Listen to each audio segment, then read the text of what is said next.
but you're here by the grace of the Lord. I usually sing. That's what I do. And on the way to church this morning, I had my 9-year-old daughter. We come every Sunday early, and I was listening to something, and we're listening, and she said, let's play that again, Dad. Let's play that again. And the more I listened to it, the more emotional I got. And I said, whoo, like that. And I looked out the window, and I looked over, and she goes, are you crying?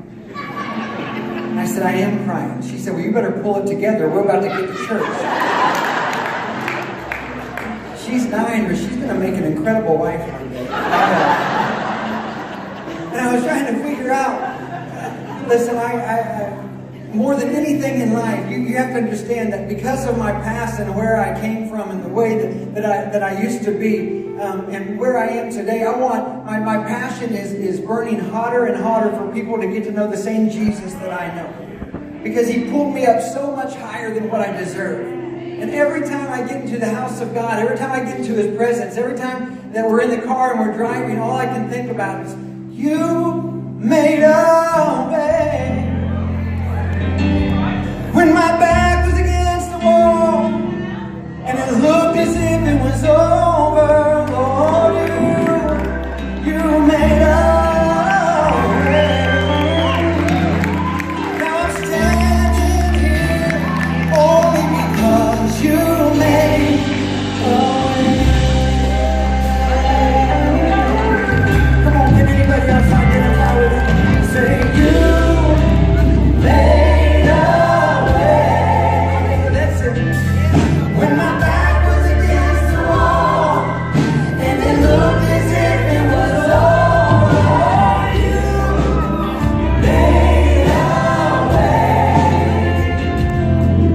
Now I'm standing here only because you made a way. Don't know how much you did, you made a way. Don't know how much you did, you made a way.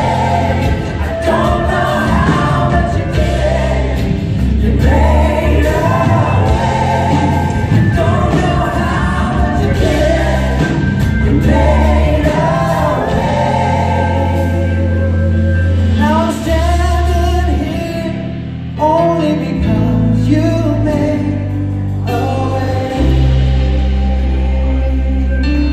Listen, God is too good for us not to give him praise. I said he's too good for us not to give him praise.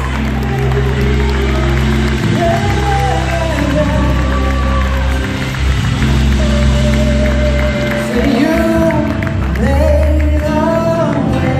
When my back was against the wall. When my back was against the wall, and it looked as if it was all, you made a way. Made a way. Now I'm standing here. Now I'm standing here only because you made a way. You may be looking at me right now saying, I'm not really sure what you're doing. We're supposed to be in the speaking, preaching part of the day. Listen, I'll just be the first to tell you I'm a better singer than I am a preacher. And the only way I know to let you know how I feel is to sing it sometimes. That's just the way it is. Unfortunately. All the earth, break of dawn. Oh, travel down, where is your sting? The angels roar to Christ the King. Come on, sing it together. Oh, praise the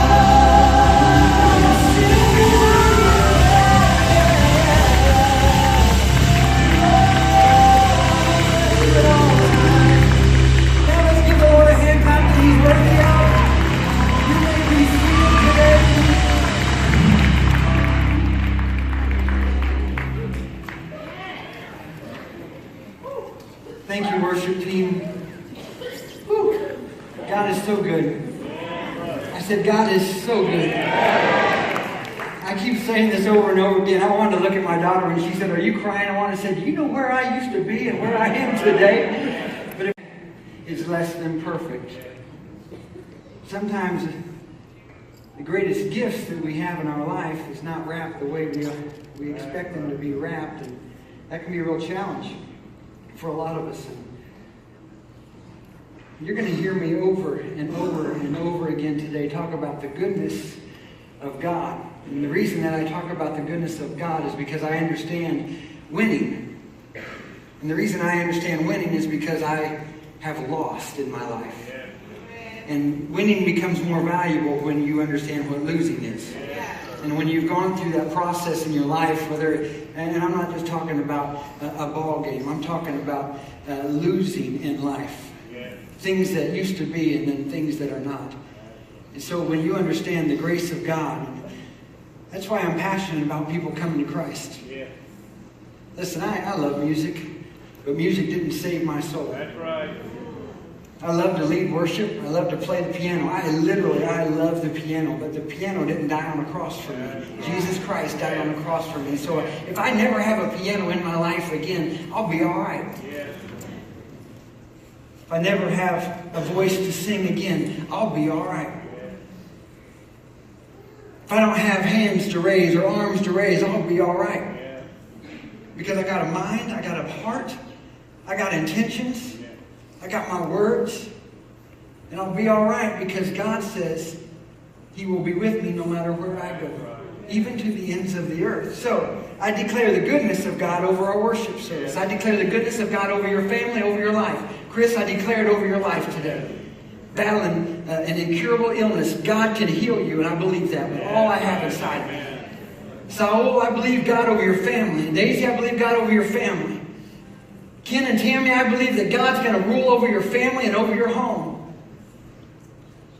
God is good. Judy, He's good. No matter what you go through, God is still good.